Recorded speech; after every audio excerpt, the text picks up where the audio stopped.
very good morning to all my dear friends. Good morning. Please बैठिए, बैठिए.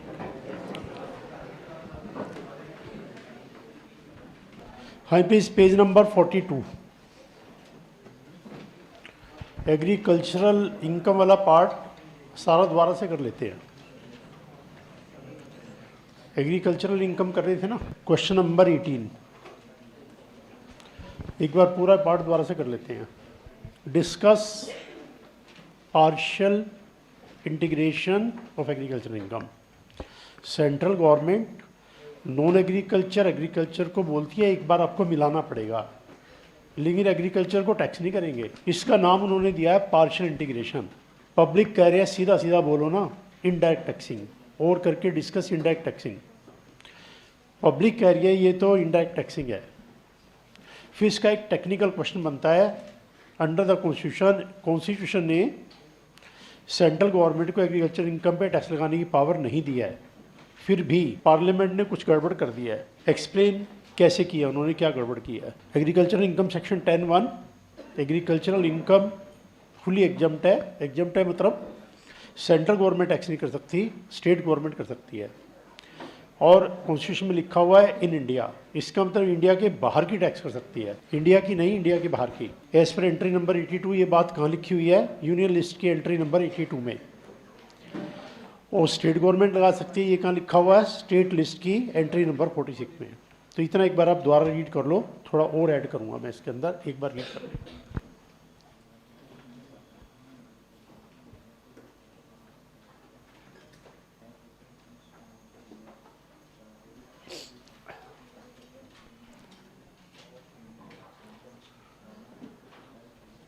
देखो अब दोबारा अंडरस्टैंड करते हैं. एक फार्मर है, उसकी एग्रीकल्चरल इनकम है 10 लाख इंडिया की. टैक्सेबल है कि एग्जम्प्ट है? एग्जम्प्ट है.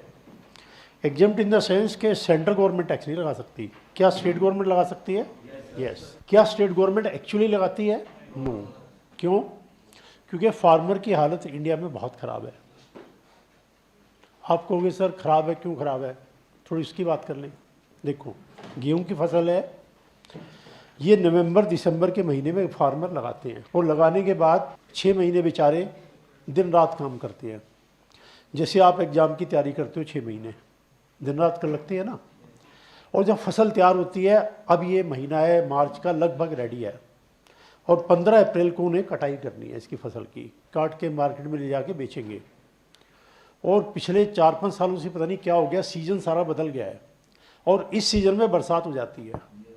कल से दिखा रहे हैं टीवी के ऊपर, बरसात का ओले पड़े हैं मोटे मोटे, और सारी फसल बेचारों की बर्बाद हो गई है. सारी फसल बर्बाद हो गई है, सारे फार्मर आंसू बहा रहे हैं. ऊपर से टैक्स और लगा दो, क्या बात बनी? तो ये जो नेचुरल क्लेमिटी है ना, ये बहुत बड़ी मुसीबत है फार्मर के लिए, बेचारे के लिए. 6 महीने की मेहनत पे आप देखो पानी फिर जाए, कोई क्या करे. जैसे एक बच्चे ने 6 महीने पूरी मेहनत की, एग्जामिनेशन डेज में वो बीमार हो गया, इतना ज़्यादा बीमार हो गया कि एग्ज़ाम नहीं दे पाया. सोचो उसके दिल पे क्या गुजरेगी.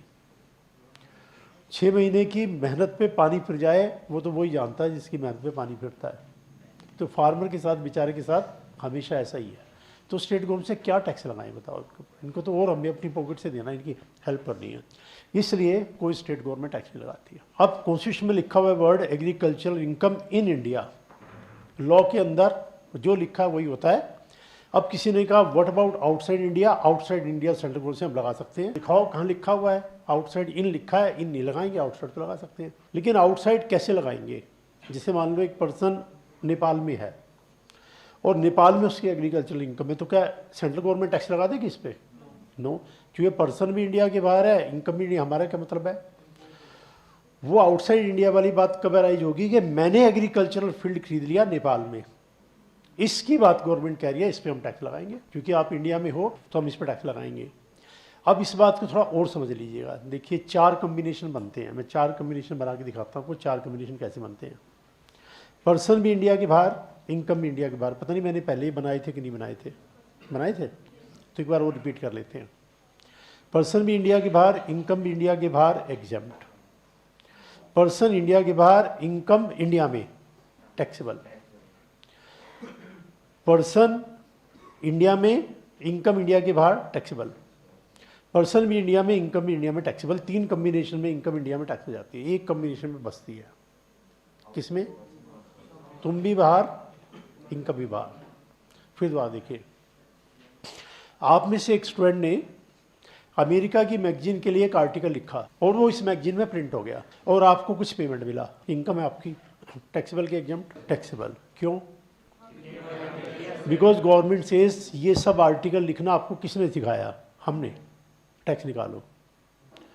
उल्टा करो, अमेरिका का रहने वाला इंडिया की मैगजीन में आर्टिकल छप गया, मुझसे टैक्स निकालो, क्योंकि इनकम का सोर्स हमारा कंट्री में है और हम भी यहाँ, इनकम भी यहाँ, फिर तो टैक्स बनता है। अब इसमें मैं थोड़ा और ऐड करता हूँ। देखिए, मैं यहाँ हूँ, मेरा शोरूम न्यूयॉर्क में है मान लीजिएगा, तो क्या टैक्स देना है? देना है। तो क्या अमेरिका टैक्स नहीं मांगेगा मुझसे? अमेरिका में तो मांगे, तो मैं दोनों जगह देना पड़ेगा। तो जब भी कोई इनकम ऐसी है जिसमें टैक्स 2 कंट्री में बन जाए, इट इज़ इम्पॉसिबल कि दोनों में टैक्स हो जाए। फिर वो दोनों कंट्री आपस में बैठ के फैसला करते हैं भी कौन टैक्स करेगा, या तो तुम या हम। उस एग्रीमेंट को बोलते हैं double taxation avoidance agreement. India का वर्ल्ड के लगभग हर कंट्री के साथ ये एग्रीमेंट है। अगर कोई इनकम दोनों कंट्री में टैक्स होगी तो वो पर्सन इनकम टैक्स एक्ट को छोड़ देगा, इनकम टैक्स एक्ट के प्रोविजन को छोड़ देगा। इनकम टैक्स एक्ट में तो लिखा हुआ है ये इंडिया में टैक्सेबल है। अगर पर्सन इंडिया में है, इनकम इंडिया के बाहर है, इसमें लिखा टैक्सेबल है। लेकिन अगर वो कंट्री भी टैक्स कर रहा है तो गवर्नमेंट से आप इनकम टैक्स एक्ट को छोड़ दो, ये आपके ऊपर एप्लीकेबल नहीं है। हमारा इसके पास 7 स्पेसिफिक एग्रीमेंट, आप उसको पढ़ो, यानी वो सुपरसीड करेगा इनकम टैक्स एक्ट को, और उसमें डिसाइड होगा या तो वो कंट्री टैक्स करेगा या हम, उसके हिसाब से आपका टैक्स लगेगा। अगर हमने लिखा हम टैक्स नहीं करेंगे, हम छोड़ देंगे। दूसरे कंट्री ने लिखा तो वो छोड़ देगा। उस एग्रीमेंट को क्या बोलते हैं? Double taxation avoidance agreement. तो वर्ल्ड के हर कंट्री के साथ है, अलग अलग है, ऐसा नहीं एक ही एग्रीमेंट सबके साथ है। इसके साथ अलग, इसके साथ अलग, इसके साथ अलग, इसके साथ अलग, इसके साथ अलग। मतलब ऐसा नहीं हो सकता कि दोनों कंट्री में टैक्स हो, टैक्स एक में होगा। लेकिन ये हमारे सिलेबस में नहीं है डबल टैक्सेशन अवॉइडेंस एग्रीमेंट। ये सेक्शन इनकम टैक्स एक्ट के सेक्शन 1991 में 2 सेक्शन में दिया हुआ है, ये सिलेबस में नहीं है। ये सी फाइनल में है, इंटर में नहीं है। एग्रीमेंट नहीं है सिलेबस में, फाइनल में भी नहीं है, बस ये तो प्रिंसिपल लिख रखा है कि भाई ये 2 सेक्शन कह रहे हैं अगर एग्रीमेंट होगा तो उसके हिसाब से चलेंगे। एग्रीमेंट तो हर कंट्री का अलग अलग है, वो किसी के सिलेबस में नहीं है। वो तो रियल लाइफ में जब आप प्रैक्टिस करोगे, जब क्लाइंट आएगा, जी मैं कनाडा में रहता हूँ, मेरी इनकम इंडिया में भी है, या इंडिया में रहता हूँ वहाँ भी है, वो टैक्स हो रही है, तो कनाडा का स्पेसिफिकली आपको पढ़ना पड़ेगा। कनाडा का पढ़ के उसको एडवाइस दे देंगे। अगले दिन कोई और कस्टमर आ गया, वो कहता मैं ऑस्ट्रेलिया में रहता हूँ या यहाँ रहता हूँ, ऑस्ट्रेलिया में इनकम है, फिर उसका पढ़ना पड़ेगा। तो जो क्लाइंट आएगा उसका पढ़ लेना, पढ़ना आपको अपने आप ही पड़ेगा, उसको कोई नहीं पढ़ाएगा। क्योंकि एक बार सीए करने के बाद में आपको सब कुछ अपने आप सेल्फ स्टडी करनी आ जाती है। वो ट्रेनिंग यहाँ चलती रहेगी। एक स्टेज ऐसी आ जाएगी जब आप कहोगे कुछ भी नया ले आओ, मैं खुद पढ़ के बता दूंगा उसका क्या मीनिंग है, मुझे किसी कोचिंग की जरूरत नहीं है। सीए बनने के बाद कोचिंग की जरूरत नहीं है, सीए बनने तक ही कोचिंग की जरूरत है। ठीक है, तो ये बात मैंने और ऐड कर दिया थोड़ी ब्रॉडर नॉलेज के लिए, थोड़ा और आपको पता लग जाए। अब इसमें डाउट जिसको पूछो इतने बार तक, पहले रिपीट कर दूं, 4 कम्बिनेशन, पर्सन भी यहाँ, इनकम भी यहाँ, टैक्स होगा ही होगा। पर्सन यहाँ, इनकम वहाँ, फिर भी टैक्स होगा। पर्सन वहाँ, इनकम यहाँ, फिर भी टैक्स होगा। एक कम्बिनेशन छोड़ दो, पर्सन बाहर, इनकम बाहर, टैक्स नहीं होगा। अब ये जो बात मैं बता रहा हूँ इसका पूरा चैप्टर है, रेजिडेंशियल स्टेटस के नाम से चैप्टर है। अभी हमारा ये चैप्टर आज खत्म हो जाएगा, फर्स्ट चैप्टर। अगला चैप्टर आएगा टैक्सेबिलिटी ऑफ गिफ्ट, कोई गिफ्ट किसी को लेगा देगा कैसे, वो 2 क्लास का चैप्टर है, छोटा है। फिर अगला आएगा advance payment of tax, 2 class का छोटा चैप्टर। फिर ये आएगा रेजिडेंशियल स्टेटस, 5 क्लास का। तो 5 क्लास वाली बात मैंने 2 मिनट में आपको बताई, इतना डिटेल इसका डिस्कशन है। मल्टीनेशनल कंपनीज को कैसे डील करेंगे, 2 कंट्रीज में पर्सन इनकम कैसे डील करेंगे, वो 5 क्लास का चैप्टर है, बहुत हाईली टेक्निकल चैप्टर है। उसके बाद आपके पास कोई सिचुएशन आ जाए, कितनी भी कॉम्प्लिकेटेड आ जाए, फट बता दोगे टैक्सेबल है कि नहीं है। वो चैप्टर करने के बाद समझ में आएगी। उस चैप्टर का छोटा सा पार्ट मैंने बताया आपको, पूरा डेप्थ में वहाँ डील करेंगे। लेकिन जितनी बात बताई इसमें किसको डाउट है तो आप पूछ सकते हो। फिर रिपीट कर दूँ, पर्सन यहाँ, इनकम यहाँ, टैक्स ही टैक्स है, बचने का कोई स्कोप नहीं है। पर्सन यहाँ, इनकम वहाँ अभी भी टैक्सेबल, पर्सन वहाँ, इनकम यहाँ अभी भी टैक्सेबल। लेकिन इन दोनों कॉम्बिनेशन में पर्सन या इनकम वहाँ, पर्सन वहाँ, इनकम यहाँ, इसमें चलता है डबल टैक्सेशन अवॉइडेंस एग्रीमेंट। उस कंट्री से बात करनी पड़ेगी, दो कंट्री इन्वॉल्व हो गए, आपस में बात करनी पड़ेगी। पर्सन वहाँ, इनकम वहाँ, हमारा कोई मतलब नहीं। डबल टैक्सेशन अवॉइडेंस एग्रीमेंट इसमें नहीं आएगा। इसमें नहीं इंडिया ज़बरदस्ती बीच में घुस जाए, हम करेंगे एग्रीमेंट करो, वो कंट्री का तुम कैसे करोगे, किस बात का एग्रीमेंट, जाओ यहाँ से, नहीं मिलता डायरेक्ट। ये तब होगा पर्सन या इनकम वहाँ, पर्सन वहाँ, इनकम यहाँ, तो ये एग्रीमेंट आएगा जब दो कंट्री मिल रहे हैं। तो जब क्लाइंट आपके पास आएगा तो सबसे पहले पूछना कौन से कंट्री से की बात कर रहे हो आप, फिर उस कंट्री का एग्रीमेंट पढ़ना, फिर वो कंट्री का एग्रीमेंट आपको, छोटे छोटे एग्रीमेंट है 10 पेज का, 20 पेज का, 50 पेज का, 100 पेज का, ऐसे सबसे अलग अलग। पाकिस्तान से हमारा कोई एग्रीमेंट नहीं और ना कभी होगा। उनसे कर लो तो मानते नहीं, एग्रीमेंट कर लेंगे फिर कह देंगे हम नहीं मानते। 10 बार एग्रीमेंट हो चुका है। फिर वो जो है वहाँ पे क्या है, जो पॉलिटिकल पार्टी है उसकी कुछ नहीं चलती, मिलिट्री की चलती है, वो ऑल पावरफुल है मिलिट्री वाले कहते हैं जाओ हम नहीं मानते, क्या होगा किसी पॉलिटिकल पार्टी ने, हम नहीं मानते, उनसे नहीं है। तो उसमें फिर कंट्री क्या है, वन साइडेड अपनी तरफ से छोड़ देता है। उससे पाकिस्तान का केस है ना, चाहो हमने छोड़ दिया बस, ये तो मानेगा नहीं। और वैसे कोई इंडिया का ऐसा पर्सन होगा नहीं जो इंडिया में और पाकिस्तान में बिजनेस करता हो, ऐसा कोई नहीं होगा, क्योंकि वहाँ बिजनेस है ही नहीं, वहाँ तो गोलियाँ चलती हैं, टेररिज्म है। तो एनीवे मतलब ये मीनिंग रहेगा, ठीक है, क्लियर हो गया। तो अच्छा, अगर बाई चांस दूसरे कंट्री की इनकम, एग्रीकल्चर इनकम इंडिया में टैक्सेबल है, फिर उसे एग्रीकल्चर नहीं कहा जाएगा, फिर वो नॉर्मल इनकम है। अदर सोसाइटी में जाएगी, नॉर्मल इनकम उनके टैक्स होगी, वो एग्रीकल्चर नहीं कहलाएगी। एग्रीकल्चरल इनकम तभी कहलाएगी जब वो इंडिया में है। इंडिया के बाहर एग्रीकल्चर है, अगर इंडिया में टैक्सेबल है तो एग्रीकल्चर इनकम नहीं कहलाएगी, normal income, other income, other society में जाके सेलिब्रेट पे टैक्स जाएगी। अब एग्जाम में इसकी एंट्री परमानेंटली आती है, हर बार आती है। Mister x is residing in India, he has agricultural income in Nepal, he has agricultural income in Sri Lanka, he has agricultural income in Indonesia. Her bar exam में एंट्री होती है, तो आप टैक्स कर देना क्या मान के, नॉर्मल इनकम, कोई पार्शलिकेशन नहीं, सीधी सीधी नॉर्मल इनकम है, अदर सोसाइटी में जाकर टैक्स कर देना। करेक्ट। अब दोबारा रीड कर लो ये पैराग्राफ, यहाँ तक पहले डाउट पूछना फिर आगे चलेंगे।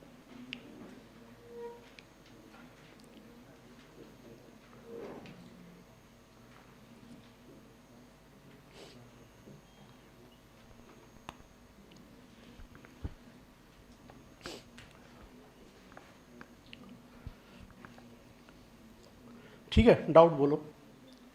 अब देखो पार्शियल इंटीग्रेशन कैसे करेंगे, अगले पैराग्राफ में देखेंगे। इनडायरेक्ट टैक्सिंग एग्रीकल्चर इनकम और पार्शियल इंटीग्रेशन एग्रीकल्चर इनकम, ये कैसे होगी। If any person as agriculture as well non agriculture, taxes निकालेंगे। पहला step, compute tax on the total of agriculture non agriculture, पहले स्टेप में दोनों को मिला के टैक्स निकाल लेना, ठीक है। दूसरे स्टेप में जो एग्जम्पशन लिमिट होती है 3 लाख प्लस एग्रीकल्चर, उनको मिला के टैक्स निकाल लेना। तीसरे स्टेप में दोनों का डिफरेंस ले लेना। डिफरेंस लेने के बाद अगर रिबेट बनता दे देना, अगर सरचार्ज बनता लगा देना। HEC का केस है तो वो देख लेना, डिफरेंस लेने के बाद डिसाइड होगा सरचार्ज, रिबेट वगैरह वगैरह, तब लगेगा। अब इसमें अगर by chance long term capital gain हो तो भाई फिक्स रेट पे टैक्स होता है, उसका पार्शियल इंटीग्रेशन करके क्या करेंगे। पार्शियल इंटीग्रेशन होता है स्लैब रेट वाली इनकम का, क्योंकि वो मिलाने से उसका रेट बढ़ जाता है। तो ये फिक्स रेट वाली का कोई पार्शियल इंटीग्रेशन नहीं होता, ये तो अलग से जैसे टैक्स होता है वैसे ही होगा। फिर अगला स्टेप है, अगर एग्रीकल्चर इनकम जस्ट 5,000 तक हो, छोटी सी इनकम हो, तो उनसे कोई पार्शियल इंटीग्रेशन नहीं, सीधा हटा देना। 5,000 तक की इनकम क्या इनकम है, कुछ नहीं, छोड़ो इसको, फॉरगेट अबाउट इट। या non agricultural income exemption limit तक हो, हमने लास्ट क्लास में बात की थी, उस केस में अगर टैक्स निकालेंगे उसका कोई फर्क नहीं पड़ेगा या नेगेटिव आ जाएगा, तो उस बात को, उस केस में पार्शियल इंटीग्रेशन नहीं होगा अगर नॉर्मल इनकम एग्जम्पशन लिमिट तक है। फिर पार्शियल इंटीग्रेशन कंपनी और पार्टनरशिप में नहीं होता, क्योंकि उनका तो रेट फिक्स होता है, उनका स्लैब रेट होता ही नहीं है। तो एक बार आप ये स्टेप रीड कर लो, फिर पूरा क्वेश्चन मैं आपको डिक्टेट कराऊंगा, पूरा क्वेश्चन हम सॉल्व करेंगे, फिर डिस्कस करेंगे। एक बार जस्ट रीड कर लो सारे step.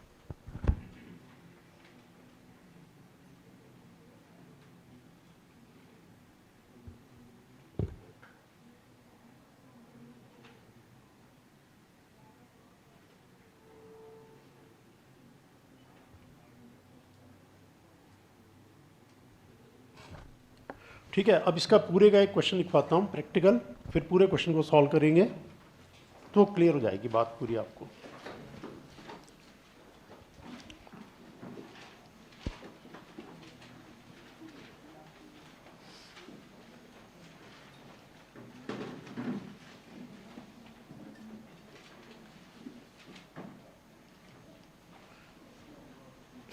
Mr. X has incomes as given below.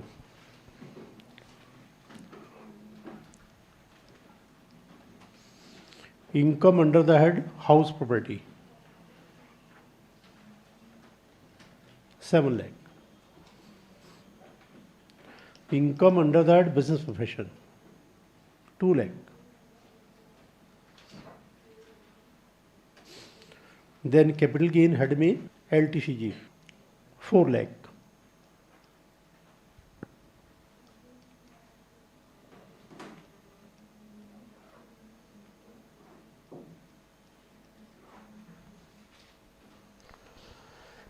LTCG 112A 3 lakh.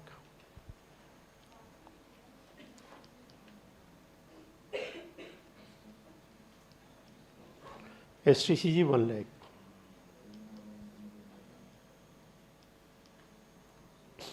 One one one A 50,000. Then other sources में casual income 1 lakh.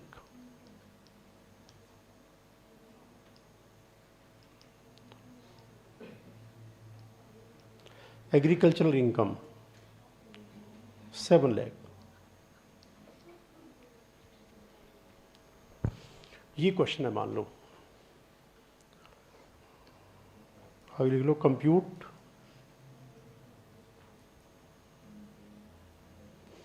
Total income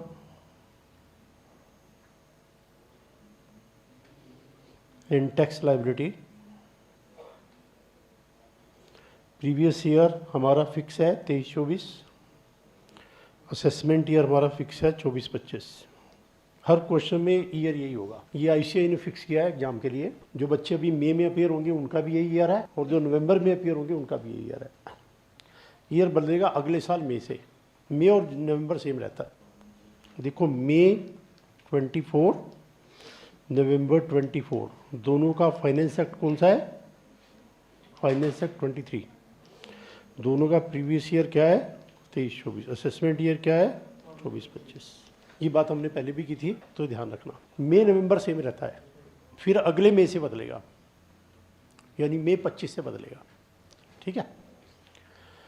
अब जैसे किसी स्टूडेंट को अपीयर होना है मई 24 में, वो अपीयर नहीं हुआ तो नवंबर 24 में अपीयर होगा तो कोई फ़र्क नहीं पड़ेगा. Same syllabus as it is exact रहेगा.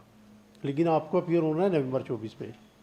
अगर आपने बदला लास्ट स्टेज पे कि मई 25 में अपीयर हो जाएंगे, तो आपको अमेंडमेंट्स एक्स्ट्रा करनी पड़ेगी. सारा नहीं, द्वारा करना पड़ेगा. कुछ अमेंडमेंट्स आती हैं, 1 या 2 क्लास का अमेंडमेंट्स का वीडियो बना के हम यूट्यूब पर डाल देते हैं, वो देखना पड़ेगा. ठीक है. तो ये बात ध्यान रखना, नवंबर अटैम्प्ट को जल्दी जनरली बदला नहीं जाता. मई को बदल सकते हो. नवंबर तो पक्का रहना, देना है, छोड़ना नहीं है. नवंबर को मई में मत लाना, मई को नवंबर में लाओ तो कोई बात नहीं, एग्जैक्टली सेम होता है. ठीक है. अब इस क्वेश्चन को सॉल्व करते हैं. आप कॉपी करते चलिए, मैं सॉल्व कर रहा हूँ.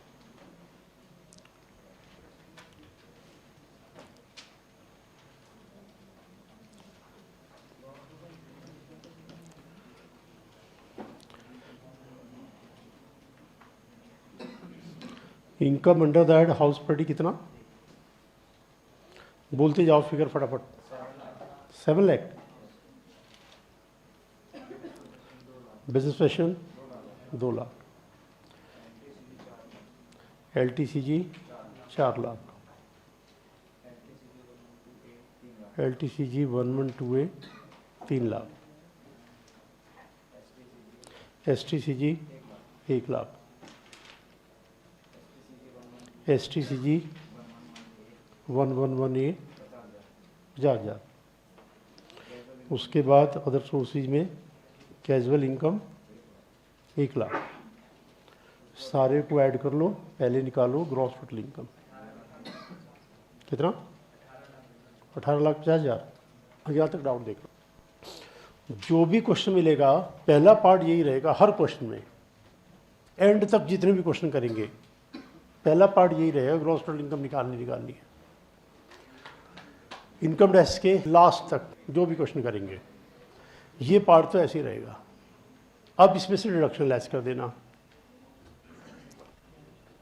लेस डिडक्शन दिया मैंने, दे देता हूँ. डिडक्शन भी दे देता हूँ. लिख लो, एक सेंटेंस और लिख लो. डिडक्शन, डिडक्शन भी लिख लो क्वेश्चन में, under chapter 6A, chapter 6A, chapter 6A कह लो या सेक्शन 80C to 80U कह लो, एक ही बात होती है, ये और ये एक ही बात है। इस चैप्टर में ये सेक्शन है, यहाँ से यहाँ तक लिख देता हूँ, कितनी लिख दूँ, 2 लाख लिख देता हूँ। देखो चैप्टर 6A कह लो या 80C to 80U कह लो, एक ही बात है। इनकम टैक्स एक्ट है ना, इसमें स्टार्टिंग में चैप्टर है, इसके चैप्टर नंबर 6A में है और हर चैप्टर में सेक्शंस है। चैप्टर को पार्ट में डिवाइड किया और सेक्शन में, section 80C, 80CCC, 80D, 80DD, 80DDB, 80E, 80G, 80GGB, 80GGC, 80J, 80JJA and so on. इस तरह से यू तक है, करीब 20 से 25 हो गए, 20 से 25 डिडक्शंस है। ठीक है, तो ऐसे लिख लो, ऐसे लिख लो, एक ही बात है, वो तो एक ही बात है। ठीक है, अब इसमें डिडक्शन मैं लेस कर देता हूँ, ग्रॉस टोटल इनकम से लेस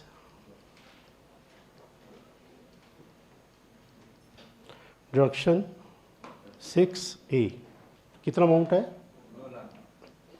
क्या 2 लाख लेस हो जाएगा? हो जाएगा। नॉर्मल इनकम से लेस होता है, नॉर्मल इनकम तुम्हारे पास काफ़ी है, आ जाएगी टोटल इनकम 1650, करेक्ट। यहाँ तक डाउट? अब एक बात नोट करना, हमने सारे में एग्रीकल्चर इनकम कहीं नहीं लिया, तो ये ध्यान रखना, जो इनकम एग्जेम्प्ट होती है ना किसी हेड में आती है, ना GTI में आती है, ना टोटल में कहीं नहीं आती, वो आती नहीं है। ये सिर्फ जब टैक्स निकालेंगे ना, टैक्स निकालेंगे स्लैब रेट वाला, तब ये काम आएगी एग्रीकल्चर। कुछ स्टूडेंट गलती से इसमें ऐड कर देते हैं, इसमें ऐड नहीं करनी। जो भी इनकम एग्जेम्प्ट है वो कभी ग्रॉस टोटल इनकम में नहीं आएगी, उसको कभी भी इसमें मत लेना, करेक्ट। जब टैक्स निकालेंगे तब एग्रीकल्चर को लेंगे। अगर आपको लिखना है, शो करना है, तो टोटल इनकम के बाद शो कर लो एग्रीकल्चरल इनकम कितनी है, क्वेश्चन में 7 है। अगर शो करना तो यहाँ शो कर दो, ऐड नहीं करना, ना ग्रॉस टोटल ना टोटल इनकम में, इसका कोई मतलब नहीं है, वो अलग चीज़ है, अलग चीज़ है।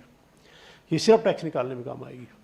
डाउट बोलो यहाँ तक, इतने पार्ट तक पहले किसी को डाउट, जिसको भी डाउट हो पूछ लेना। चले आगे। अब देखो पहले फिक्स रेट वाली इनकम पे आओ, कैशबल इनकम कितनी, 1 लाख, 30%। क्या इसमें पार्शियल इंडिकेशन करना है? नहीं भाई, पार्शियल इंडिकेशन स्लैब रेट वाले में होता है, क्योंकि उसमें मिलाने से ज़्यादा इनकम होने से रेट अप हो जाता है। इसमें रेट अप कैसे होगा, ये तो 30 ही रहेगा, एक बार ऐड करो तो एक बार लेस करो, क्या फ़र्क पड़ेगा। तो फिक्स रेट वाले का कोई पार्शियल इंडिकेशन नहीं है, इसलिए अगर ये पार्टनरशिप हम या कंपनी हो, कोई पार्शियल इंडिकेशन नहीं है, क्योंकि उनकी इनकम तो फिक्स रेट पे टैक्स होती है 30% पे। ये पार्शियल इंडिकेशन स्लैब रेट वाले के साथ होता है। मान लो HUF है, उसकी इनकम स्लैब रेट पे है, उसके साथ पार्शियल इंडिकेशन होगा। AOP BOI है, उनकी इनकम स्लैब रेट पे है, उसके साथ पार्शियल इंडिकेशन होगा। आर्टिफिशियल जुरिडिकल पर्सन है, उसकी इनकम स्लैब रेट पे है, उसके साथ पार्शियल इंडिकेशन होगा। स्लैब रेट वाले पे होगा, फिक्स रेट वाले पे नहीं होगा, करेक्ट। और उसके बाद LTCG बोलिए कितना, 4 लाख। रेट बोलो, अमाउंट बोलो, ठीक है। फिर बोलो LTCG 112A, 3 लाख। क्या इसमें से 1 लाख माइनस करना है? यस, इंटू 10%, कितना? डाउट देख लो यहाँ तक।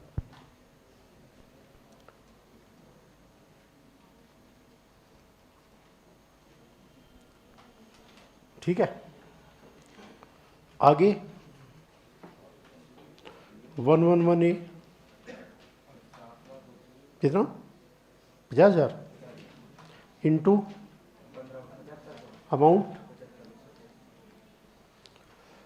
अब जो STCG है 111A वाला है दूसरा, वो तो नॉर्मल इनकम होती है, वो तो स्लैब रेट वाले में जाएगा। अब लिखूँगा मैं नॉर्मल इनकम। नॉर्मल इनकम कैसे निकालते हैं? Total income minus this, total income minus this, total income minus this, total income minus this, आ जाएगी नॉर्मल इनकम। ऊपर से चेक करने की जरूरत नहीं होती। टोटल इनकम में से स्पेशल इनकम निकाल दो, तो इससे रिडक्शन मिलता नहीं है, बाकी जो बचेगी नॉर्मल इनकम है। कितनी? 7 लाख। चेक करना भी ठीक है, 7,50,000।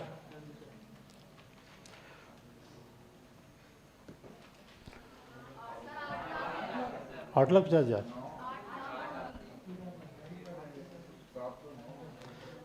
कितना लिखो बताओ? 8 लाख। कैसे निकालते हैं? 1650 -1 -4 -3 लाख -50,000, ये आ जाएगा। क्योंकि डिडक्शन नॉर्मल इनकम से मिलता है, फिक्स रेट से तो मिलता नहीं। फिक्स रेट पूरा नोट कर लो, जो बच गया नॉर्मल इनकम। वहां से देखने की जरूरत नहीं, ऊपर सारी पहले नॉर्मल इनकम चेक करें, फिर डिडक्शन लेस करके नोट करें। आंसर तो यही आएगा। ऊपर चेक करोगे नॉर्मल इनकम कितनी है, 10 लाख है ना normal income, deduction 2 lakh less करोगे आ जाएगा। उधर से भी देख सकते हो, जरूरत नहीं है, यहां से देखो, स्पेशल लेस कर दो नॉर्मल आ जाएगी। नहीं तो ऊपर से देख लो, नॉर्मल ऊपर 10 लाख होगी, 10 लाख में से डिडक्शन 2 लाख माइनस करके आ जाएगा, उसकी जरूरत नहीं होती। ये सीधा शॉर्टकट लगता है। बताओ ठीक है, चले आगे। अब इसका करते हैं पार्शियल इंटीग्रेशन। 8 लाख अब आएगी एग्रीकल्चर इनकम काम प्लस 7 लाख, 15 लाख का स्लैब पर टैक्स, 1.5 लाख। दूसरा step exemption limit 3 lakh plus agriculture 7 lakh, 10 lakh. कितना टैक्स? 60। ये आएगा टैक्स कितना? 90,000। हमने कहा था ऐसा करने से क्या हो जाता है, जो एग्रीकल्चर देखो ऊपर ऐड किया है वो यहाँ पे फिर आ गई, उसका टैक्स माइनस कर दिया, तो एग्रीकल्चर टैक्स नहीं हुई। उससे 3 लाख वैसे एग्जम्प्ट होता है, उसका टैक्स माइनस कर दिया, 7 लाख ये। बस फर्क ये पड़ा, इसको ऐड करने से पर्सन जरा हायर स्लैब में चला गया, रेट थोड़ा हायर लग गया, और कोई खास फर्क नहीं पड़ता। एग्रीकल्चर टैक्स नहीं होती, देखो यहाँ लिया तो यहाँ भी तो ले लिया, माइनस कर तो दिया, तो बस सिर्फ टैक्स स्लाइटली ज़्यादा आता है, वो हायर रेट स्लैब में चली जाती है। ठीक है, अब इसको ऐड कर लो टैक्स को, this plus this plus this plus this plus this, 2,27,500। और अब चेक करो कोई रिबेट बनता है तो दे दो, सरचार्ज है तो ले लो, नहीं तो बात खत्म। तो HEC लग जाएगा 4%, 9,100 टू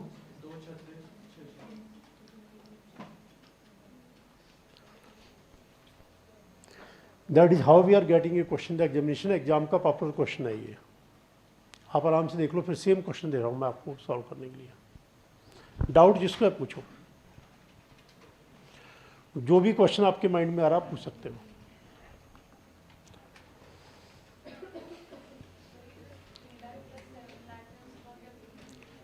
ये भाई देखो 3 लाख तो सबका एग्जम्प्ट होता है, 7 लाख एग्रीकल्चर का एग्जम्प्ट, ये माइनस करने से क्या हो गया, सिर्फ जो टैक्सेबल इनकम है उसका टैक्स आ गया, ये हट गया, बस वो थोड़ा हायर स्लैब में चला जाएगा। एग्रीकल्चर टैक्स नहीं होगा, थोड़ा हायर स्लैब में चला जाएगा। ठीक है, दूँ क्वेश्चन? बिल्कुल सेम लिखो, बिल्कुल same question.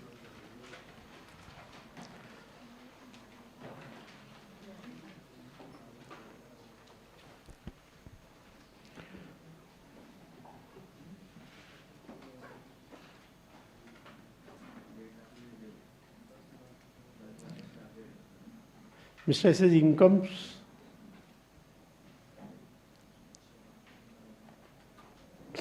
as given below.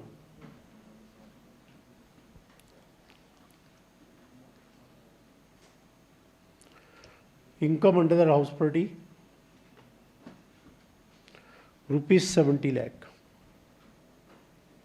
अब ध्यान रखना, अब सरचार्ज लगेगा, 50 लाख से ज़्यादा ना। सरचार्ज कब लगाओगे?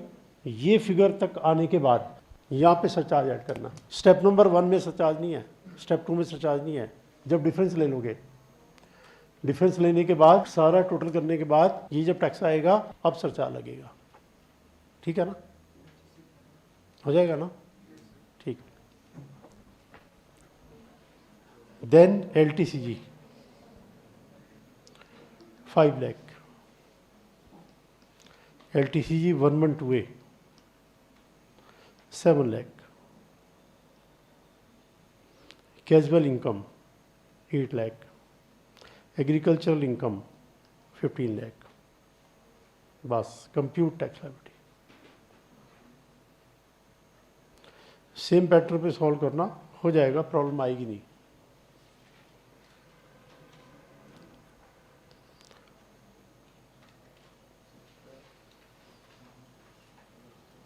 जब सारे टैक्स निकल जाएंगे टोटल करके सर 4 लगा देना।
हाँ जी बताइए, ठीक है, करेक्ट। यहाँ तक किसको डाउट? पहले इतने पार्ट तक पहले किसको डाउट?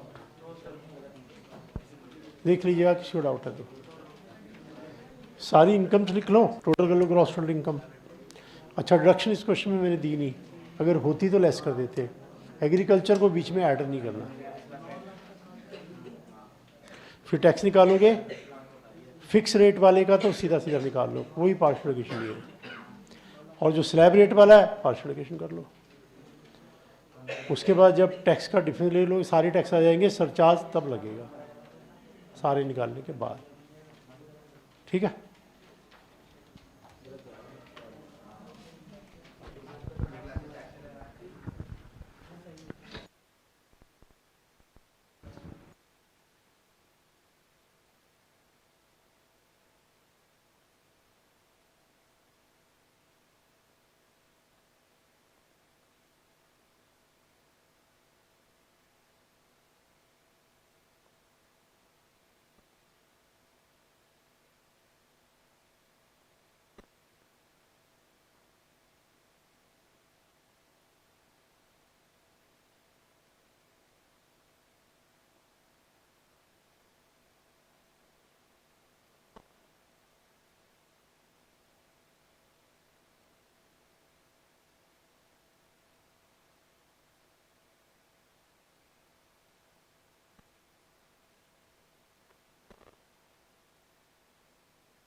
हाँ जी बताइए, ठीक है,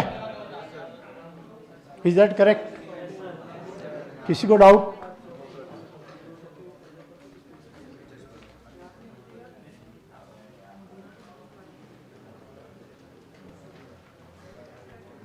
पार्शियल इंटीग्रेशन स्लैब रेट वाले का करना है, फिक्स रेट वाले का नहीं।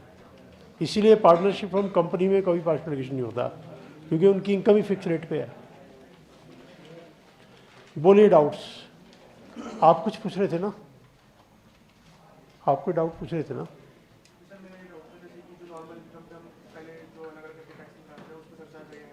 नहीं, उस पर कहाँ लगता है, डिफरेंस लेने के बाद, डिफरेंस के बाद। वो तो प्रोसेस है, अभी कंप्लीट कहाँ हुआ है। पहला स्टेप तो प्रोसेस है, दूसरा स्टेप प्रोसेस है, तीसरा स्टेप रिजल्ट है। रिजल्ट के ऊपर से चार्ज लगेगा।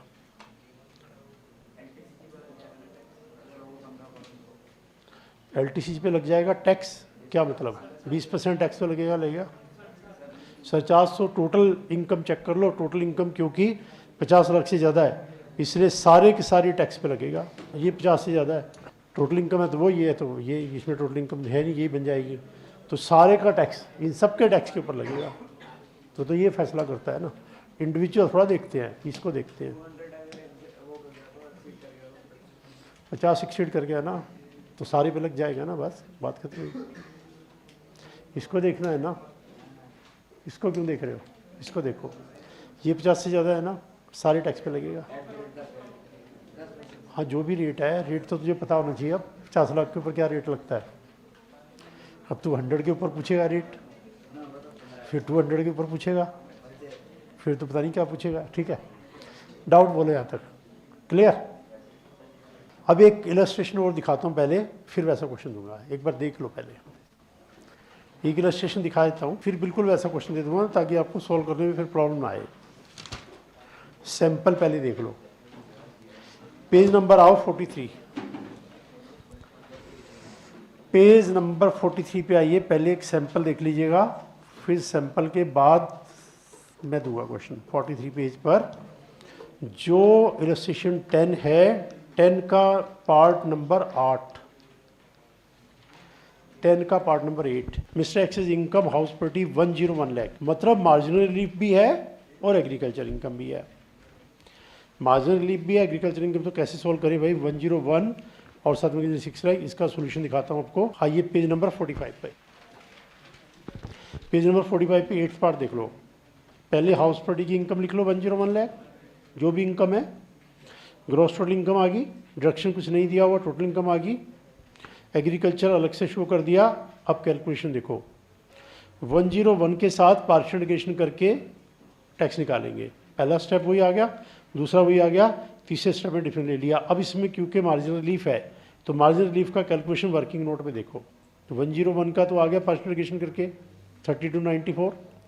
अब प्रिज्यूम करो ये 100 होता, अगर 100 होता तो एग्रीकल्चर तो फिर भी होता, तो 100 प्लस 6 लाख का टैक्स, 3 प्लस 6 का टैक्स, फिर इन दोनों का डिफरेंस।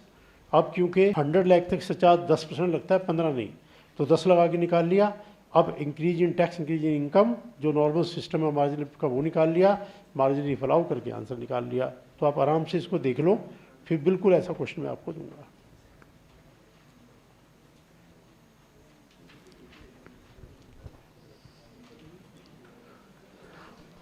इस तरह के क्वेश्चन को कैसे हैंडल करना है एक बार देख लो, सोल्यूशन आपके सामने है।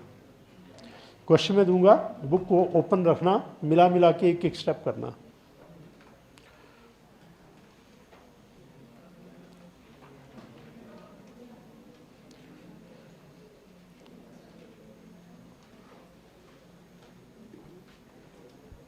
बताओ, लिखवाऊं?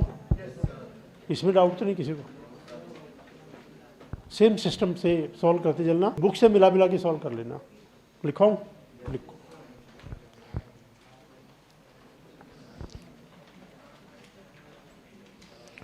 Mr. X says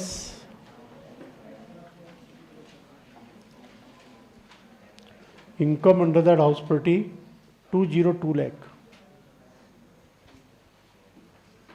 agricultural income 10 lakh, बस इतना ही क्वेश्चन है। पेज नंबर 45 खोल लो, एक एक स्टेप मिला मिला के कर लो। मैंने 101 का 202 कर दिया, एग्रीकल्चर को 10 लाख कर दिया, प्रोसेस सेम रहेगा। और 202 पे सरचार्ज का रेट आपको पता ही है क्या लगेगा, शैलेंद्र क्या लगेगा? 25%, ठीक है।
जिसका सॉल्व हो जाए आ जाना।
हाँ जी, यहाँ तक ठीक है। Total income 202 lakh, result 10 lakh. अब इसको आगे सॉल्व कर लेते हैं।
हाँ जी, बताइए, ठीक है यहाँ तक? यहाँ तक किसी को डाउट?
हाँ जी बताइए डाउट्स, इतने पार्ट तक पहले डाउट बोलो, ठीक है। एग्रीकल्चर इनकम अगर इंडिया के बाहर की हो तो सीधा टैक्स हो जाएगी normal income other source act के अंदर। रियल लाइफ में वो टैक्स नहीं होगी, क्योंकि रियल लाइफ में अगर हम इंडिया में है, इनकम वहाँ है, तो वो कंट्री कहेगा मैं टैक्स करूँगा। एक बात और डिस्कस करते हैं, देखो स्पोर्ट्स पर्सन इंडिया में है, ठीक है, और शोरूम उसका यूएसए में है, इनकम है 1 करोड़, तो इंडिया कहेगा टैक्स हमें दो क्योंकि तुम यहाँ हो, अमेरिका कहेगा टैक्स हमें दो क्योंकि सोर्स वहाँ है, तब होगा एग्रीमेंट। आप अंदाजा लगाओ एग्रीमेंट में कौन सा कंट्री टैक्स करेगा इसे, यूएसए और इंडिया। कितना स्टैंड लगता है यूएसए, कितना स्टैंड लगता है इंडिया। देखो एक और पर्सन है, एक और इनकम है, ठीक है, तो किस बात को ज़्यादा स्ट्रॉन्ग माने, पर्सन का होना या इनकम का होना। तो इंडिया कहेगा इस इनकम को हम टैक्स करेंगे, तो अमेरिका पूछेगा कौन सा रूल है भाई तुम्हारा, किस रूल पे टैक्स करोगे, इसको बोलते हैं रेजिडेंस रूल, इंडिया में से रेजिडेंस रूल, ठीक है। और फिर अमेरिका से पूछेगा इंडिया तुम्हारा कौन सा रूल है, अमेरिका कहेगा सोर्स रूल, इसको सोर्स रूल बोलते हैं, इनकम का सोर्स हमारा country source rule, and source rule is always much stronger then residence rule. पूरी दुनिया का सिस्टम है, अगर एक कंट्री रेजिडेंस रूल मांग के बेस पे टैक्स करना चाह रहा है और एक सोर्स रूल, तो सोर्स रूल इज स्ट्रोंगर, तो इट्स क्लियर, ये इनकम अमेरिका में टैक्स होगी, इंडिया में टैक्स नहीं होगी।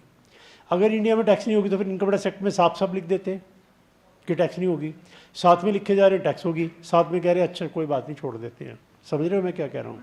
पहले इंडियन गवर्नमेंट ने इनकम टैक्स एक्ट में क्या लिखा, नहीं नहीं यहाँ टैक्स देना, एग्रीमेंट में क्या लिखा, नहीं नहीं रहने दो, फिर फ़ायदा क्या हुआ, आप बताओ फ़ायदा क्या हुआ। तो फिर तो सीधा लिख दे इनकम टैक्स एक्ट में नहीं होगी, लेकिन नहीं, उसका रीज़न है, उसका रीज़न ये है कि मान लो ये इनकम ऐसे कंट्री में है जहाँ पे इनकम टैक्स है ही नहीं, जो सो मैनी कंट्रीज, उनको टैक्स हेवन बोलते हैं। तो अगर ये टैक्स हेवन हुआ तो कौन से तब कौन टैक्स करेगा, तब हम टैक्स करेंगे। यानी इसका बेसिक पर्पज़ ये है कि अगर किसी कंट्री में टैक्स नहीं है तो टैक्स आप यहाँ दो क्योंकि आप यहाँ रहते हो, दूसरे कंट्री में टैक्स ही नहीं है तो एग्रीमेंट की बात ही नहीं है। तो इसका बेसिक पर्पज़ ये है कि जिस कंट्री में टैक्स नहीं है, जैसे गल्फ कंट्रीज बहुत सारी टैक्स ही नहीं है, उनकी वैसी अर्निंग बहुत है, तो गवर्नमेंट सेज अगर कोई टैक्स नहीं ले रहा हमें दो क्योंकि तुम यहाँ रहते हो, फ़ायदा उठाते हो। इसका बेसिक पर्पज़ ये है। तो सारी बातें डबल टैक्सेशन अवॉइडेंस एग्रीमेंट में आती है सेक्शन 991 के अंदर, जो कि सिलेबस में नहीं है। वैसे मैं आपको नॉलेज के लिए बता रहा हूँ कि सिस्टम क्या रहता है कि वो उसके हिसाब से अगर दूसरे कंट्री में टैक्स होगा तो इंडिया को टैक्स कभी नहीं मिलेगा। वेस्टर्न कंट्रीज में तो सब में टैक्स है, गल्फ़ कंट्रीज़ में नहीं है। गल्फ़ कंट्रीज़ में इंडिया से बहुत लोग गए हैं गल्फ़ कंट्रीज़ में काम करने के लिए, दुबई क्या और सऊदी अरबिया क्या, ये वो कुवैत और बहुत सारे हैं, सो मैनी छोटी छोटी कंट्री है ये, लेकिन इंडिया से बहुत लोग गए हैं वहाँ काम करने। उनकी इनकम को इंडियन गवर्नमेंट टैक्स कर देती है, और जो अमेरिका, कनाडा, ऑस्ट्रेलिया, इन सब कंट्री में हैवी टैक्स है, उनको छोड़ देते हैं। ठीक है, डाउट देख लो यहाँ तक किसी का। तो संडे को वैसे मैं डबल क्लास लगाया करता हूँ, पिछले वाली बैच की क्लास होती थी 7:30 से 12, संडे को डबल होती है क्योंकि आप भी खाली मैं भी खाली स्टडी करेंगे। ठीक है, तो मैं आपकी कर देता हूँ 9 to 2 कर देता हूँ संडे की। तो 9 to 2 ये क्लास, बीच में ब्रेक तो होगा ही होगा। इस संडे से क्लास होगी 9 to 2 ताकि सुबह आप आराम से आ जाओ। ठीक है तो 9 to 2 रख लेते हैं, करेक्ट। अब देखो आगे। अच्छा, एक क्वेश्चन और देख लो आप, पेज 45 पर प्रैक्टिस प्रॉब्लम 6 का फर्स्ट पार्ट, पेज 45 पर प्रैक्टिस प्रॉब्लम 6 का first part. Mister x income under house property 720, agricultural income 5 lakh. तो इसमें देखो, इसमें भी मार्जिनल रिलीफ आएगा, वैसे तो सॉल्व हो जाएगा, पर इसका सॉल्यूशन भी एक बार मैं आपको दिखा दूं। जरा आ जाओ पेज नंबर 59 पर, इसका सॉल्यूशन देखते हैं। पेज नंबर 59 पे आओ, पेज नंबर 59 पर सॉल्यूशन का फर्स्ट पार्ट, पेज 59 पर सोल्यूशन नंबर 6 का फर्स्ट पार्ट, हाउस प्रॉपर्टी की इनकम नोट कर ली 720। उसके बाद एग्रीकल्चर 5 लाख, तो पहले स्टेप में 720 प्लस 5 लाख का टैक्स, दूसरे स्टेप में 3 प्लस 5 का टैक्स। अब इसके अंदर मार्जिन रिलीफ आएगा। मार्जिन रिलीफ कैसे आएगा? लेट्स व्यूम के इनकम 720 नहीं है, 7 है, जैसे अभी किया था, 101 नहीं है, 100 है। 7 लाख के हिसाब से निकाल लो टैक्स। अब इसके हिसाब से मार्जिनल एडिशन करके टैक्स आ गया। अब इसमें रिबेट आ रहा है 25,000, तो बैलेंस अमाउंट ऑफ टैक्स आ गया। अब मिला के देखो, टैक्स का इंक्रीज 59,000 माइनस 30, टैक्स का इंक्रीज है 29 और इनकम का इंक्रीज है 20,000, तो 9,000 का मार्जिनल रिलीफ है। मार्जिनल रिलीफ दे के टैक्स हो जाएगा।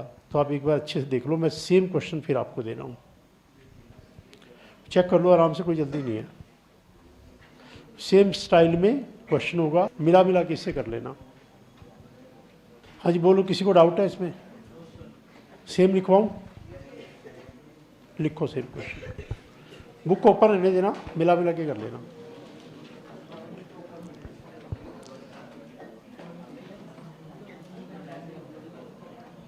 Mr. X's income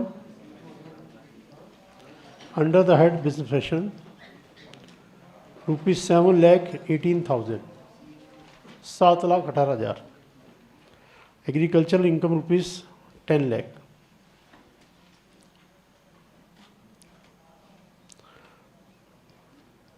compute income and tax. ठीक है, सेम ही क्वेश्चन है, मिला मिला के कर लीजिएगा।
ये कह रहे मार्जिनल रिलीफ इसमें नहीं आ रहा, नहीं आ रहा तो ठीक है, चेक कर लो। अगर टैक्स का इंक्रीज ज़्यादा, इनकम का इंक्रीज कम है तो होगा, नहीं तो नहीं होगा। आ रहा है, देख लो, आ रहा है तो दे दो। कुछ बच्चे कह रहे नहीं आ रहा, कुछ कह रहे आ रहा है, देख लो आप, चेक कर लो।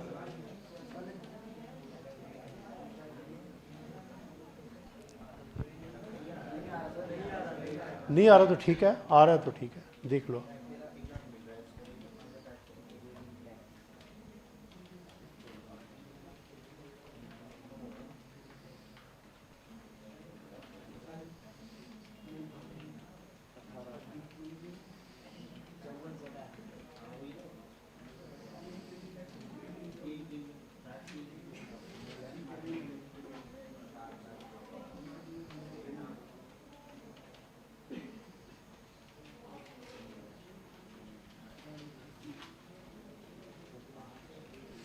देख लो आ रहा है ठीक है, नहीं आ रहा ठीक है।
सर वो 25,000 माइनस नहीं किया था लेकिन 2-3 बच्चे कह रहे थे आगे आगे नहीं आ रहा है मतलब, तो कौन कौन कह रहा था नहीं आ रहा?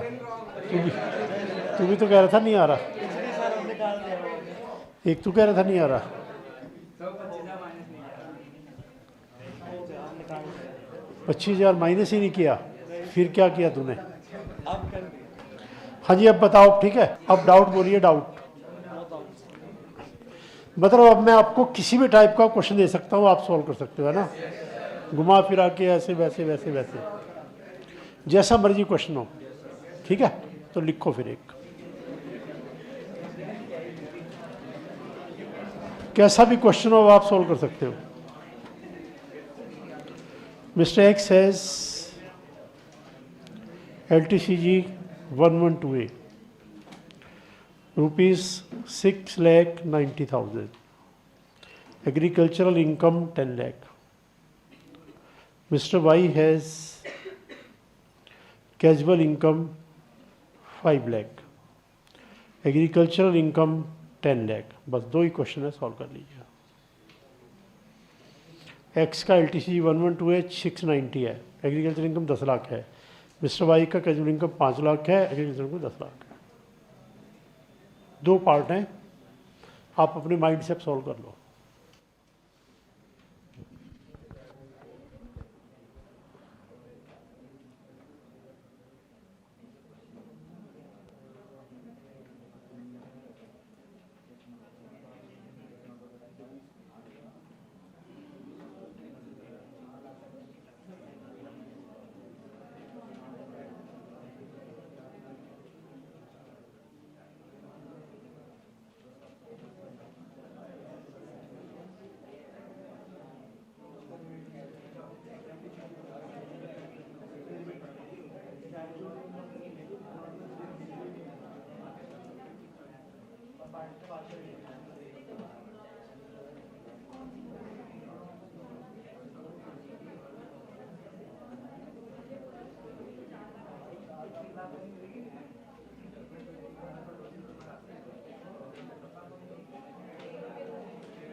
हाँ जी, किया है किसी ने?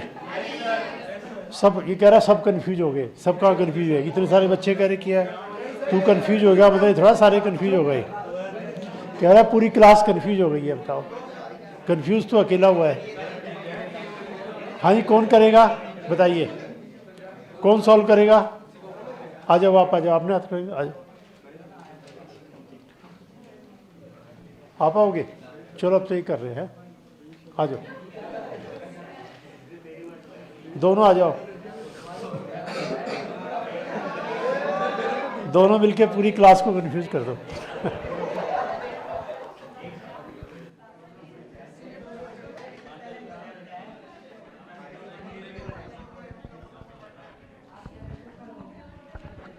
देखो, इन क्वेश्चंस में कुछ भी नहीं है, फिक्स रेट वाला है, एग्रीकल्चर का कुछ करना ही नहीं है। एग्रीकल्चर फालतू कंफ्यूज करने के लिए दिया हुआ है।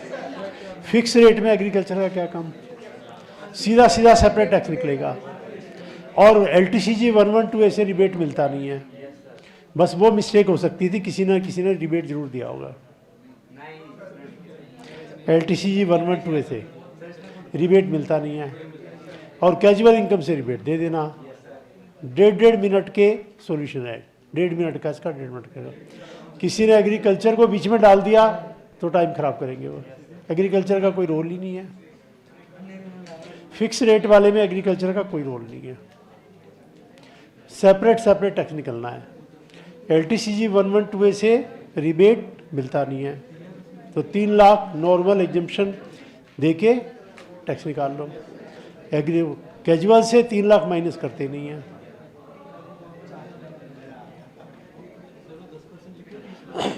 हाँ जी, ये पूछ रहे हो 10% तो है राइटिंग। तो अपनी आंखें चेक करवा, जो इन्होंने पहले लिखा था 10% तो लिखा था, कह रहा 10% लिखा, कितने परसेंट लिखा है, फिर कह रहा है राइटिंग। सही तो लिखा, बिल्कुल सही लिखा था आपने, 10% ही था। बोलो फर्स्ट में किसी को डाउट? भाई एग्रीकल्चर इनकम का कुछ करना नहीं है फिक्स रेट वाले में, और LTC 112A से रिबेट मिलता नहीं है। एग्जाम में क्वेश्चन इस तरह का आता है, कैलकुलेशन ज़्यादा नहीं करवाते, लेकिन नॉलेज हो और प्रेजेंस ऑफ माइंड हो, वो माइंड से स्लिप कर जाएगा, गलती से इसमें रिबेट मिल जाएगा। अब ये 30% है, कहीं इसको तू 10 पढ़ ले।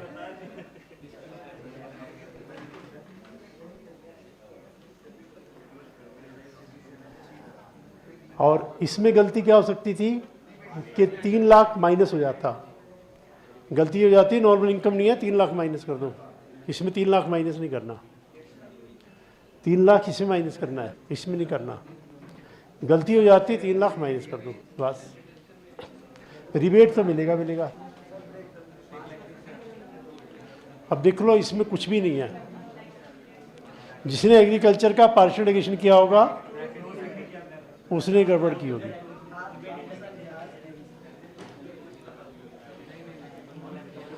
अब बताइए ये वाला सॉल्यूशन कितने बच्चों का था? यही वाला सॉल्यूशन, जिसके रजिस्टर में कोई कटिंग नहीं है उसका मैं मानूंगा, जिसके रजिस्टर में कटिंग होगी उसका मैं नहीं मानूंगा।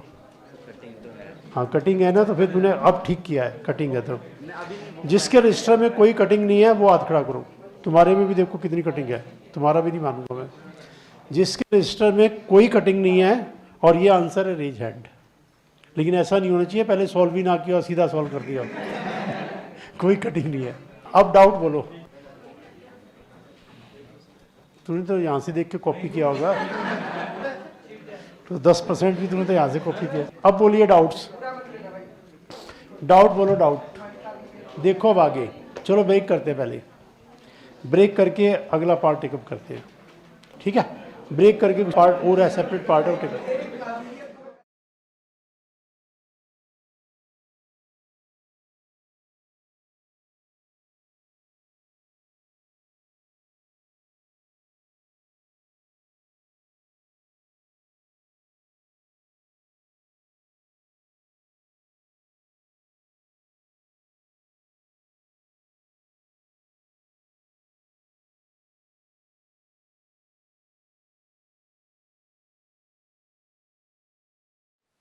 Hi, please, page number 46. Page number 46. Optional tax regime. Page number 46, optional tax regime. Income shall be taxable at the slab rates given below. 2.5 lakh nil, 2.5 lakh 5, 5 lakh 20, balance 30. Senior citizen 60 and above, 3 lakh nil, 2 lakh 5, 5 lakh 20, balance 30. Very senior citizen 80 and above, 5 lakh nil, 5 lakh 20, balance 30. Rebate 87A shall be allowed totaling up to 5 lakh instead of 7 lakh. Maximum amount rebate shall be 12,500 instead of 25,000. Such as 10 more than 50, 15 more than 100, 25 more than 200, 37% more than 500 lakh. एक बार read करो फिर discuss करते हैं क्या है। देखिए taxation का जो हमने स्टडी किया वो न्यू सिस्टम है। न्यू सिस्टम, न्यू को बोलते हैं डिफॉल्ट रिजीम।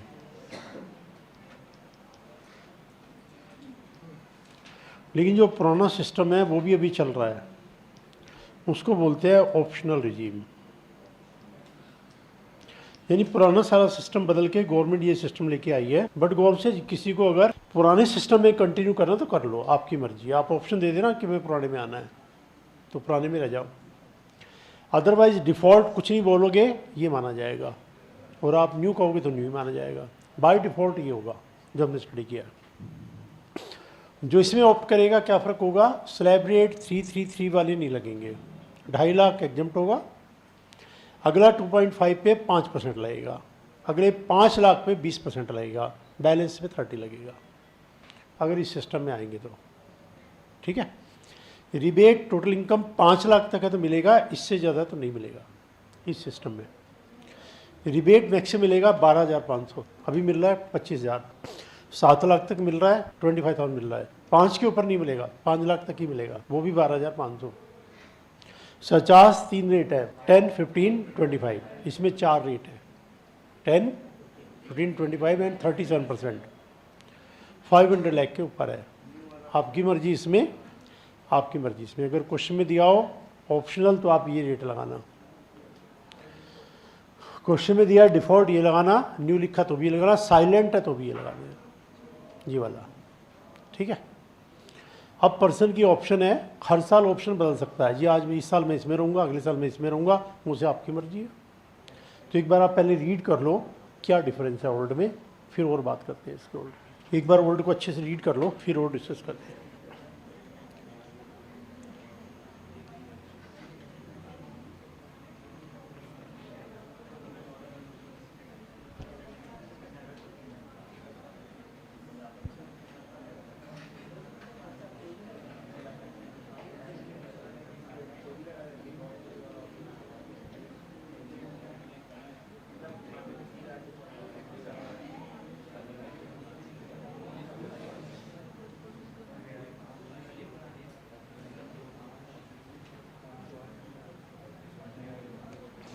देखो रिपीट कर रहा हूँ सारा पार्ट। एक पुराना सिस्टम था जो गवर्नमेंट चाह रही है ख़त्म हो जाए, और नया सिस्टम पहले ले आए, लेकिन पुराने को ख़त्म नहीं किया। उन्होंने कहा आपकी मर्जी है, आप देख लो किसमें फ़ायदा है।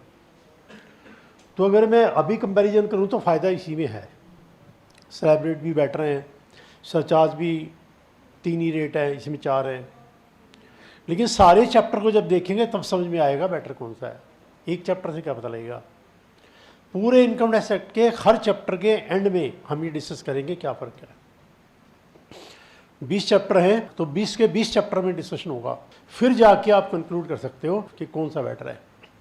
अभी कंक्लूड करोगे तो यही है, आगे आगे बढ़ते जाएंगे तब पता लगेगा। जैसे अगला चैप्टर आएगा गिफ्ट का, उसमें कोई डिफरेंस नहीं है, ये डिफरेंस है बस, गिफ्ट का चैप्टर सेम है दोनों में। एडवांस इनकम टैक्स का सेम है, रेजिडेंशियल स्टेटस का सेम है दोनों में। हाउस प्रॉपर्टी में थोड़ा बहुत चेंज है, अगला चैप्टर हाउस प्रॉपर्टी का। फिर अगला चैप्टर आएगा डिडक्शंस का, चैप्टर 6 से, उसमें फ़र्क है। इसमें मिलेंगे 20 डिडक्शन, इसमें मिलेंगे 3 deduction, big gap is there. तब लगता है ये ज़्यादा अच्छा है भाई। 20 टाइप का डिडक्शन है, 20 के 20 ख़त्म कर दिए, सिर्फ 3 छोड़ दिए कि इसमें आओगे भूल जाओ डिडक्शन नहीं देंगे हम, सिर्फ 3 मिलेंगे। इस तरह से सारा इनकम टैक्स स्टडी करके पता लगेगा। तभी तो बस क्वेश्चन अगर मैं देता हूँ ऑप्शनल रिजीम में निकालो तो आप इसमें निकालना, डिफ़ॉल्ट वेयर में क्वेश्चन के नीचे लिख दूँ दोनों में निकालो तो दोनों में निकालना, तो भी मैं क्वेश्चन दूंगा दोनों में निकालना। इसमें रिबेट तभी देना जब टोटल इनकम 5 लाख। अगर मैं मान लो कहता हूँ इनकम 6 लाख है, दोनों में निकालो, तो उसमें रिबेट देना, इसमें रिबेट मत देना। और इनकम अगर 7 लाख से स्लाइटली ज़्यादा है मार्जिन रिलीफ, इसमें अगर 5 से स्लाइटली ज़्यादा है, इसमें मार्जिन रिलीफ नहीं है। सरचार्ज का तो है दोनों में, रिबेट का नहीं है। मान लो 5 लाख 1,000, कोई रिबेट नहीं, कोई मार्जिन रिलीफ नहीं, तो ये इसमें एक डिफेक्ट था, वो अभी भी है। उनसे आप इसमें आ जाओ, किसने कहा आपको इसमें कंटिन्यू करने को, इसमें आ जाओ। इसमें 7 लाख से स्लाइटली ज़्यादा मार्जिन रिलीफ मिलेगा, इसमें 5 से स्लाइटली ज़्यादा मार्जिन रिलीफ नहीं मिलेगा। ठीक है, इसमें 5 करोड़ से ज़्यादा है, सरचार्ज 37%, उसमें 5 करोड़ से ज़्यादा तब भी 25%। बाकी सब सेम है, डिफरेंस यही है। बाकी सब दोनों में सेम है, 100%, डिफरेंस यही है। फिर एक बार रीड कर लो, उसके बाद डाउट पूछना, फिर मैं क्वेश्चन आपको दूंगा। एक बार रीड कर लेना अच्छे से अंडरस्टैंड कर लेना क्या लिखा है।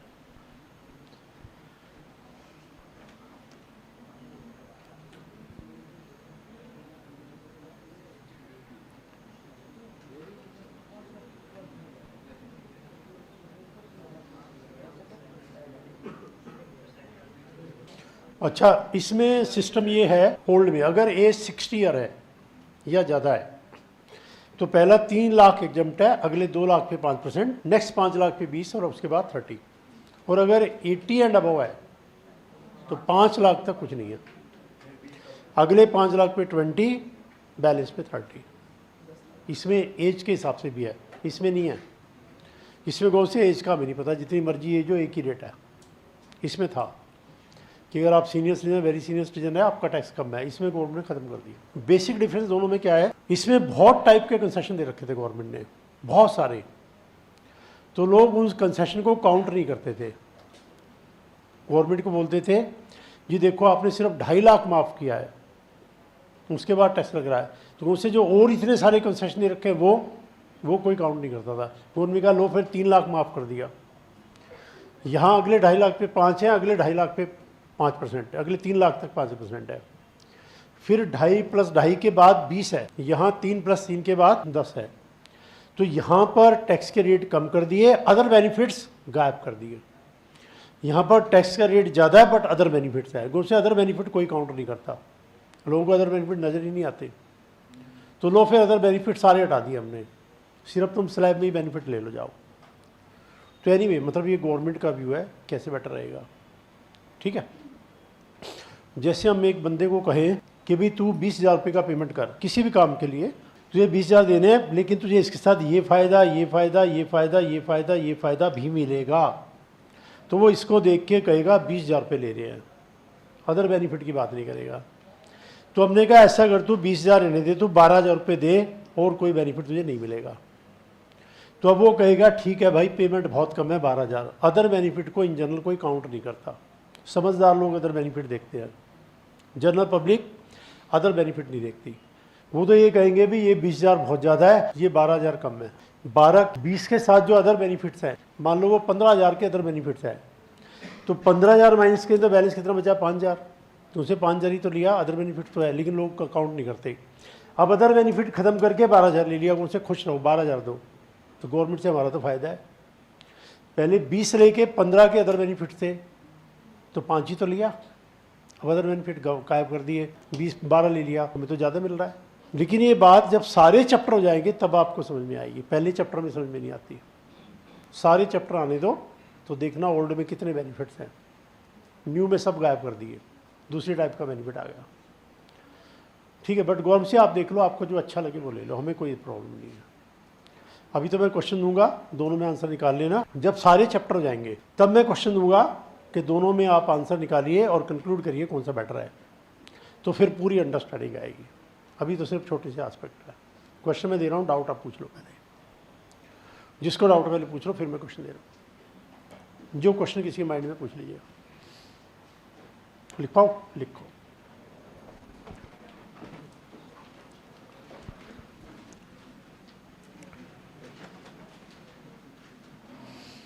Mr. X says,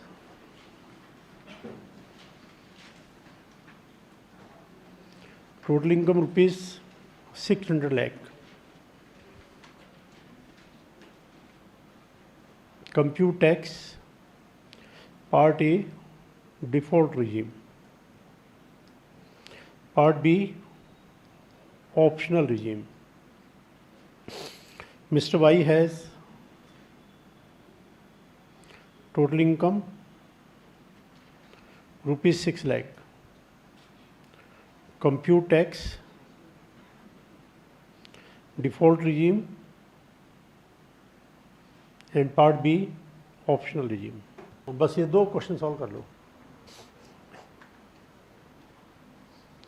एक बार इनकम 600 लाख है, एक बार इनकम 6 लाख है। डिफॉल्ट में भी आंसर निकाल लो और ऑप्शनल में भी निकाल लो।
बाकी सब सेम है, बाकी सब सेम है। जो डिफरेंस मैंने बताया बस यही है, कुछ बच्चे अलग अलग चीज़ें पूछ रहे हैं, मैं कह रहा हूँ बाकी सब सेम है। जो ये बुक में मैंने रीड करवाया डिफरेंस, वही डिफरेंस है, बाकी सब सेम है।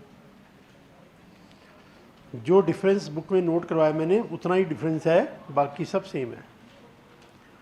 तो आपको एक एक चीज़ पूछने की जरूरत नहीं क्या ये इसमें है या नहीं है, जो चेंज है बस वही चेंज है, बाकी सब सेम है।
हाँ जी बताइए कौन सॉल्व करेगा, आ जाओ। बाकी सारा सिस्टम सेम है, जो मैंने बुक में नोट करवाया ना चेंज, बस उतना ही चेंज है। स्लैब रेट में चेंज है, रिबेट में और सरचार्ज में, और बाकी सब सेम है।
हाँ जी बताइए, ठीक है। 37% लगेगा 500 लाख के ऊपर, जबकि डिफ़ॉल्ट रजीम में 37% ख़त्म कर दिया, 37% को ही गायब कर दिया डिफ़ॉल्ट में। बाकी सब सिस्टम सेम है। डाउट्स बोलिए इसके अंदर, डाउट बोलिए। बाकी सारा सिस्टम सेम है। किसी को doubt? Let's see the second part. अब 6 लाख में जो ऑप्शनल रिजीम है उसके अंदर रिबेट नहीं मिलेगा, डिफ़ॉल्ट में मिलेगा।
हाँ जी प्लीज़ बताइए, करेक्ट और नॉट?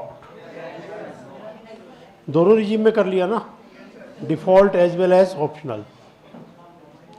इसमें अब डाउट बोलिए, दोबारा सुन लीजिएगा। क्वेश्चन में लिखा ऑप्शनल तो आप ऑप्शनल में सॉल्व करना, क्वेश्चन में लिखा डिफ़ॉल्ट तो आप डिफ़ॉल्ट में सॉल्व करना। क्वेश्चन साइलेंट है, डिफ़ॉल्ट का मतलब ये होता है ऑटोमेटिकली। जैसे इस चैप्टर में डिफरेंस है, ऐसे हर चैप्टर में थोड़ा थोड़ा डिफरेंस, कहीं ज़्यादा है कहीं कम है, कहीं बिल्कुल नहीं है। गिफ्ट के चैप्टर में कोई डिफरेंस नहीं है, जब टैक्स निकालेंगे तब ये डिफरेंस आएगा। बाकी तो इस तरह से हर चैप्टर में देखना पड़ेगा आपको एंड तक, लास्ट में जाके प्रॉपरली समझ में आएगा पर्टिकुलर पर्सन के लिए कौन सा बेटर है। उसका सिस्टम ये है, दोनों में टैक्स निकाल के देख लो, जिसमें कम आए वो बेटर है, वो फाइल कर दो। हर साल कैलकुलेट कर लो, जो बेटर है उसमें ले लो, ठीक है। डाउट बोलो यहाँ तक। मान लो इनकम मेरी है 5,05,000 और आप सॉल्व कर रहे हो ऑप्शनल रिजीम में। क्या मुझे मार्जिनल रिलीफ मिलेगा? क्या मुझे रिबेट मिलेगा? नो। ये मार्जिनल रिलीफ पुराने सिस्टम में होना चाहिए था लेकिन था नहीं, न्यू सिस्टम में अलाउ कर दिया, पुराने में नहीं है, ठीक है। तो अब आई थिंक फर्स्ट चैप्टर में फिर क्या बचा? फर्स्ट चैप्टर तो फिर फिनिश हो गया, तो सेकंड चैप्टर स्टार्ट करें। चलो सेकंड चैप्टर नई क्लास से स्टार्ट करेंगे, है ना। तो आप फर्स्ट चैप्टर पेज 62 तक है, ये कंप्लीट आप सॉल्व कर लेना, फर्स्ट चैप्टर 62 पेज तक, करेक्ट। अगली क्लास से स्टार्ट करेंगे न्यू चैप्टर, और संडे को क्लास रहेगी 9 to 2, ठीक है। Okay, thank you, let's do this.